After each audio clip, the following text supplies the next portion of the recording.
Yoxlamalar kimlər tərəfindən aparılmalıdır? Burada əsas aparıcı rol kimlərdir, hansı qurumdur? İnsanlar bunu bilməlidir. Çünki bəzən bizdə bu mövzuda da sui-istifadə halları olur. Bununla bağlı fikirlərinizi alardıq. İlk növbədə onu bildirim ki, hər hansı bir hüquqi dəyişiklik baş verdikdə onun konkret hədəfi olur. Və hal-hazırdakı hədəf doğrudan da olduqca təqdirə layiq hədəfdir.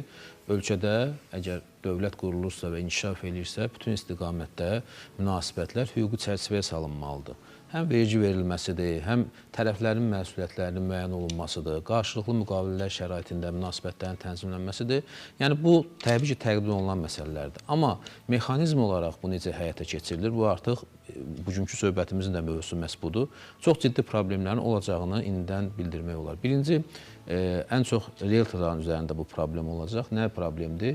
Hüquqi cəhətdən mürəkkəbləşmə baş verib və bu, əlavə problemlərin meydana gəlməsinə səbəb ola bilər. Ona görə də mən düşünürəm ki, notariusla müqavilə bağlanmaqdansa, bunu hər hansı bir elektron vasitə ilə həyata keçirmək daha məqsədə müvafiq olar. Yəni, bu prosesi asanlaşdırmaq lazımdır, mürəkkəbləşdirmək lazım deyil. Çünki tərəflər burada həm müqavilənin bağlanmasına daha az vaxt sərf eləməlidirlər, həm də əgər bu proses tez-tez təkrar olunursa, hər dəfə eyni prosesdən keçməməlidirlər. Səhv eləmirəmsə, hər dəfə kirayə müqaviləsinə görə dövlətə 42 manat, 45 manat yoxsa 100 manatdır, indi qalxıb. Əvvəllər 45 manat idi. Əvvəl idi o. Yəni, ödəniş olunur. Hər dəfə bunun ödəniş olunması əlavə problemdir. Eyni zamanda qeyd olunan istiqamətdə dəyişikliyi yoxlayan inzibatçı qurumun adı müəyyən olunmayıb. Əgər bu sahə müvəkkillərdirsə, yəqin ki, təcrübəyə əsaslanıb deyək ki, bu proses o qədər də uğurlu olmayacaq. Yəni, məqsədə çatılmayacaq. Vətəndaşlar hüquqi cəhətdən əldə olunmuş yeniliyin tətbiqini görə bilməyəcəklər. Sahə müvəkkilləri üzrə bu qeydiyyat üçün aparılır. Bəli. Vergi mütəxəssisləri, vergi idarələrinin nümayəndələri isə verginin o qədər nümayəndəsi yoxdur ki, bütün baş şəhərini əhatə eləsin.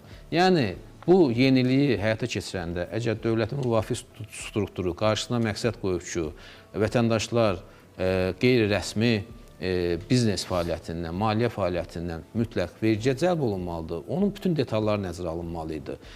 Kim nəzarət edəcək, kim yoxlama işi aparacaq, vergilər necə ödəniləcək, vergiləri ödəmək üçün, bayaq həmsöhbətdə qeyd elədi burada həmkarlarımız, hansı təşviq proqramları olmalıdır? Yəni, əgər vətəndaş bilsə ki, bu vergini ödəməsi onun bu və digər prosesdə mənfəətini, xeyrini təmin edir, ona daha, belə deyək ki, həvəslə ödəniş eləyəcək və həvəslə bu yeniliyi qəbul eləyəcək.